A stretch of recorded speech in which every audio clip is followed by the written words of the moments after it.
सीताराम। श्री रामचरितमानस में श्री राम सलाका का प्रश्नावली आप लोग इस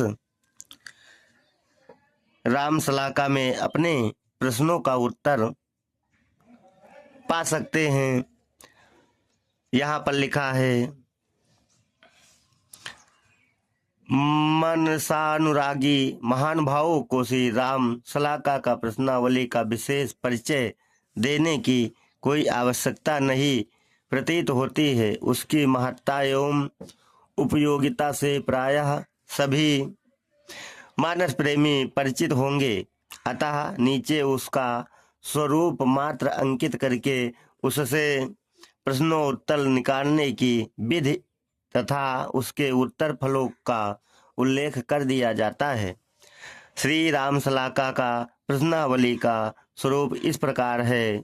यहाँ पर आप देख सकते हैं।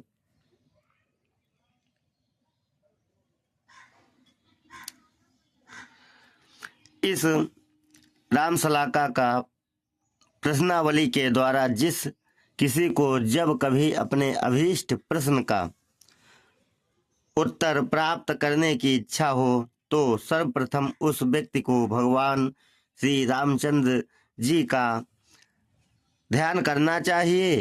तदंतर श्रद्धा विश्वास पूर्वक मन से अभीष्ट प्रश्न का चिंतन करते हुए प्रश्नावली के मन चाहे कोष्ठक में उंगली या कोई सलाका रख देना चाहिए और उस कोष्ठक में जो अक्षर हो उसे अलग किसी कोरे कागज में या स्लेट पर लिख लेना चाहिए।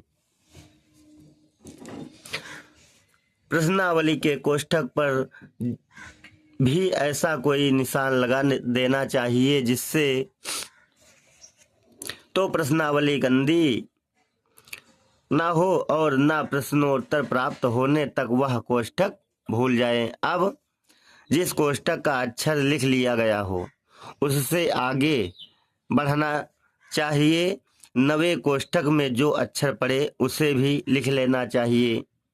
इस प्रकार प्रति नवे अक्षर को क्रम से लिखते जाना चाहिए और तब तक लिखते जाना चाहिए जब तक उसी पहले कोष्ठक के अक्षर तक उंगली अथवा सलाका न पहुंच जाए। पहले कोष्ठक का अक्षर जिस कोष्ठक के अक्षर से नवा पड़ेगा वहां तक पहुंचते पहुंचते एक चौपाई पूरी हो जाएगी जो प्रश्नकर्ता के अभीष्ट प्रश्न का उत्तर होगी। यहाँ इस बात का ध्यान रखना चाहिए कि किसी कोष्ठक में केवल आ की मात्रा आ और किसी कोष्ठक में दो दो अक्षर है। अतः गिनते समय ना तो मात्रा वाले कोष्ठक को छोड़ देना चाहिए और ना दो अक्षरों वाले कोष्ठकों को दो बार गिनना चाहिए।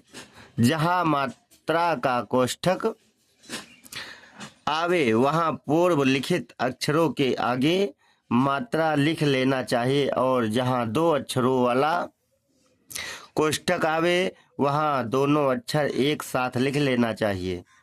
अब उदाहरण के तौर पर इस राम सलाका का प्रश्नावली से प्रश्न के उत्तर में एक चौपाई निकाल दी जाती है। पाठक ध्यान से देखे, किसी ने भगवान श्री रामचंद्र जी का ध्यान और अपने प्रश्न का चिंतन करते हुए यदि प्रश्नावली के इस चिन्ह से संयुक्त माँ वाले कोष्ठक में अंगुली या सलाका रखा और वह ऊपर बताए क्रम के अनुसार अक्षरों को गिनकर लिखता गया तो उस उत्तर स्वरूप यह चौपाई बन जाएगी। हो ही सोई जो राम रचि राखा को करी तर्क बढ़ावे शाखा। यह चौपाई बाल कांड अंतर्गत शिव और पार्वती के संवाद में है।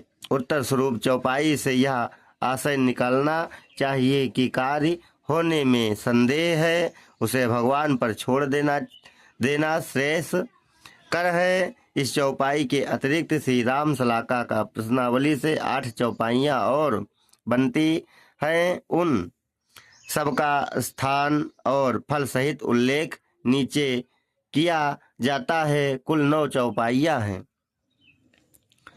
यहाँ पर होई ही सोई जो राम रच राखा को कर तर्क बढ़ावे शाखा, इसमें यहाँ पर ये बना हुआ है,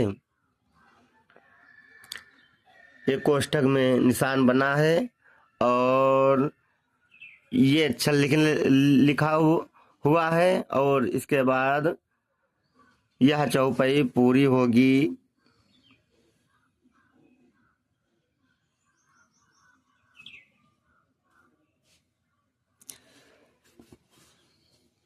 यह निशान लगा हुआ है और इससे गिनते जाओ, उसके बाद यही चौपाई फिर निकल आएगी। जय श्री राम। रामचरितमानस में आप सभी लोग यह उपाय कर सकते हैं, स्वयं विधि देख कर सकते हैं। यदि नहीं है तो आप मंगा ले। जय श्री राम।